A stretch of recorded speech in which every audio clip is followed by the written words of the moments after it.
وما ارسلنا من قبل کا، یہ کافی مشکل آیت ہے قرآن مجید کی جو اگلی آ رہی ہے، اور اس میں کافی قیل و قال ہے۔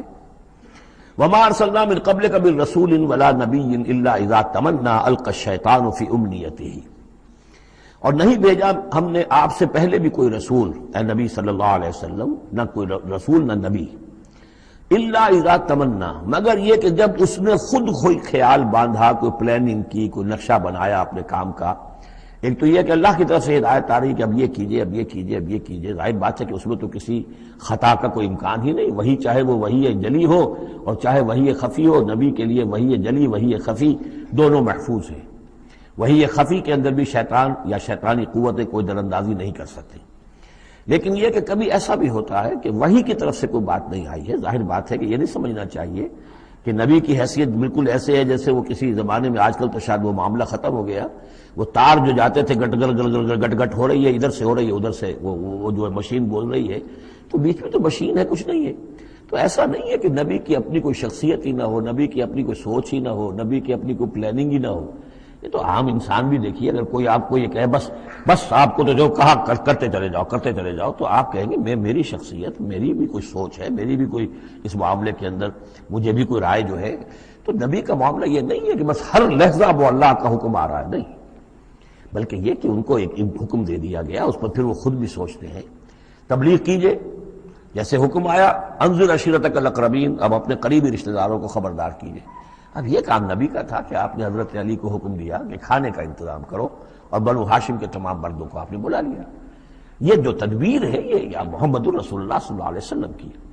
ان تدبیروں میں ایسا ہو سکتا ہے کہ کسی وقت کوئی خطا ہو جائے، کسی وقت کوئی بات جو ہے غلط بھی ہو جائے، یہ بات چونکہ اس کا ذاتی اجتہاد ہے۔ چنانچہ صحابہ کرام بھی یہ کرتے تھے۔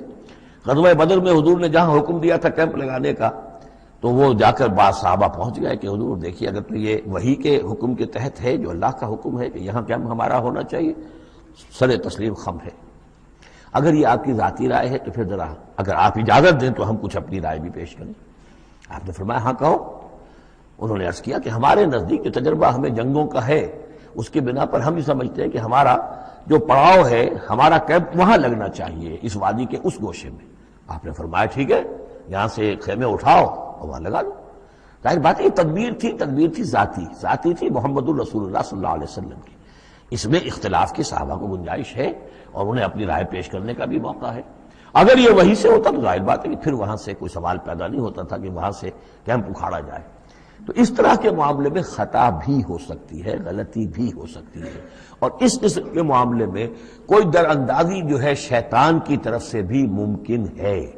اب یہ مسئلہ ایسا ہے کہ چونکہ عصمت انبیاء کے بارے میں جو بہت حساس، تمام اہل ایمان جو ہے بہت حساس ہیں، تو یہ آیت جو ہے تو یہ گویا کہ یوں سمجھیے کہ یہ حلق میں پھنس جاتی ہے، اس کو اس طریقے سے قبول کرنا بڑا مشکل ہے۔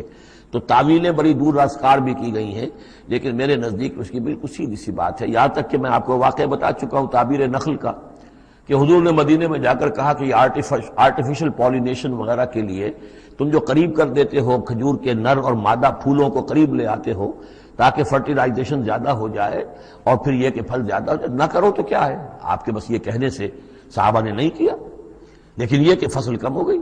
اب انہوں نے ڈرتے ڈرتے عرض کیا کہ حضور آپ نے یہ فرمایا تھا، ہم نے نہیں کیا، تعبیر نخل اس سال ہم نے نہیں کی تھی، فصل کم ہو گئی ہے۔ فرمایا انتم عالم بامور دنیاکم، یہ معاملات تمہارے، میں یہ سکھانے تمہیں نہیں آیا، ایگریکلچر سکھانے نہیں آیا تمہیں میں تو آیا ہوں یہ ہدایت دینے کے لیے۔ جو ہدایت میں دوں، جو میری جو نبوت اور رسالت کا جو ایشو ہے، جو اس کا موضوع ہے، اس پر تمہیں میری ہر بات کو ماننا ہے، لیکن یہ جو تمہارے معاملات ہیں یہ تجرباتی معاملات ہیں۔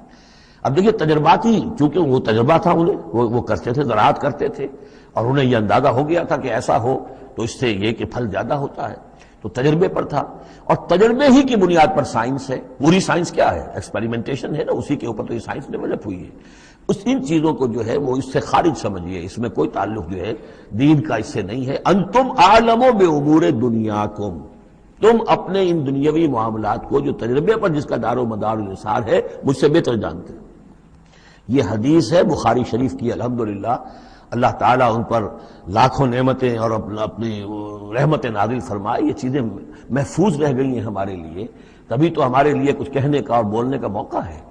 تو فرمایا انتم عالم بامور دنیاکم، اسی طریقے کا مسئلہ یہ ہے وما ارسلنا من قبلک من رسول ولا نبی الا اذا تمنا، جب وہ کوئی اپنی اسکیم بناتے ہیں، اپنی پلاننگ کرتے ہیں، القى الشیطان فی امنیتہ، تو شیطان ان کے خیال میں کچھ ڈال دیتا ہے۔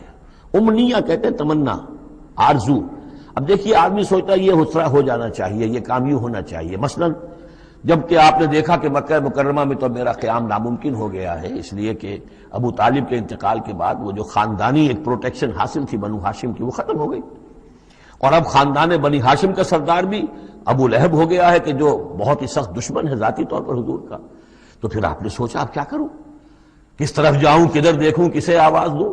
تو آپ نے طائف کا سفر کیا، لیکن یہ کہ وہاں پہ آپ جو ہے ناکام وہاں سے آنا پڑا، وہاں کوئی آپ کو ریسپانس نہیں ملی، بلکہ زندگی کا سخت ترین دن جو ہے حضرت عائشہ صدیقہ رضی اللہ تعالیٰ عنہ کی روایت موجود ہے، ان کے ہوش کے دوران تو سمجھیے کہ غزوہ احد کا دن سخت ترین تھا، تو انہوں نے کبھی پوچھ لیا کہ حضور آپ پر احد کے دن سے بھی سخت دن کوئی گزرا ہے؟ آپ نے فرمایا ہاں، طائف کا دن مجھ پر اس سے کہیں زیادہ سخت تھا، وہ سختی ہوئی حضور پر۔ لیکن اللہ تعالیٰ کی مشیت میں کیا تھا کہ یہ سعادت جو ہے یہ طائف کے لیے نہیں لکھی تھی، یہ سعادت یثرب کے لیے لکھی تھی، جو مدینہ منورہ بننے کی سعادت جو ہے، مدینۃ النبی بننے کی سعادت اللہ کی حکمت میں مدینہ کے لیے تھی۔ وہاں حضور گئے بھی نہیں اور وہاں کے 6 آدمی ایمان لے آئے اور کھڑکی کھل گئی۔ وما ارسلنا من قبلک من رسول ولا نبی الا اذا تمنا القى الشیطان فی امنیتہ فینسخ اللہ ما یلقی الشیطان، پھر اللہ منسوخ کر دیتا ہے، ختم کر دیتا ہے اس چیز کو کہ جو شیطان نے ڈالا ہوتا ہے۔ ثم یحکم اللہ آیاتہ، پھر اللہ تعالیٰ اپنے فیصلوں کو پختہ کر دیتا ہے۔ یہاں آیت جو ہے آیات ہی فیصلوں کے معنی میں ہے۔ واللہ علیم الحکیم، اور اللہ سب کو جاننے والا کمال حکمت والا ہے۔ یہ توجیہ ہے میرے نزدیک، اور یہ قریب ترین ہے اس توجیہ سے کہ جو موضح القرآن میں شاہ عبد القادر رحمۃ اللہ علیہ ان کی طرف سے ہے، تو اس حوالے سے واقعہ یہ ہے کہ مجھے اس پر کافی اطمینان ہے۔